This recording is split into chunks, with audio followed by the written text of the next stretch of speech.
The Industrial Revolution began here in Britain, a revolution that completely transformed our economies and, in most cases, improved our lives.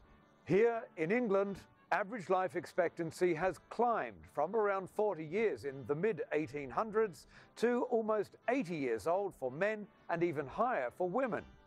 At the same time, the global population has climbed from a little more than 1 billion people to more than 7.5 billion today.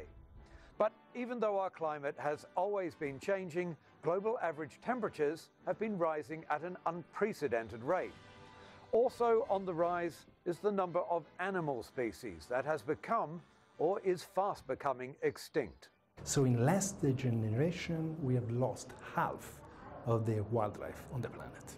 We are heading towards two-thirds decline by 2020, and as scientists say, we're actually already in a mass extinction.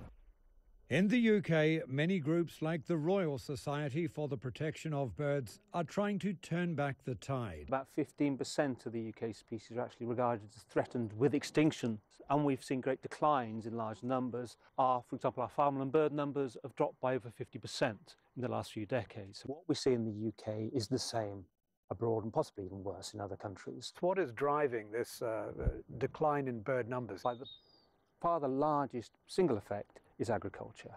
High productivity, it's better for putting food on the plate, but it's had a real expense on birds and other wildlife. We also see other impacts, the effect of urbanisation, expanding towns, and more latterly, climate change. All the drivers, all the things that are acting upon our nature are to do with man. All these things have an impact, and they're all tied to the economy. Of course, it's not just birds that have a big impact on the ecosystem. To really see the big picture, we've got to talk about the birds and the bees. Many bee species are suffering what has been dubbed colony collapse syndrome. They are vital. It's said that up to 30% of what we eat is dependent on insect pollination, and it's the nice stuff. It's the tomatoes, it is the fruit. There's the example of the pizza, which if you had a bee-free pizza, well, no tomatoes, olive oil would be very expensive. You'd still have the base, but even the mozzarella cheese, you wouldn't be seeing that there. Climate change is a serious problem, receiving a lot of attention, including here at the World Economic Forum.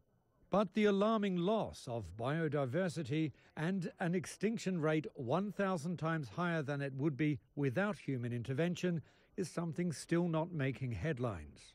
On the next and final segment on this series, looking at the need to start talking about economic growth and the environment as one topic, we visit a government initiative in South Korea that is not only green, but saves the state millions of dollars, as well as an experiment in Germany in which 100 families are trying to dramatically cut their carbon footprint.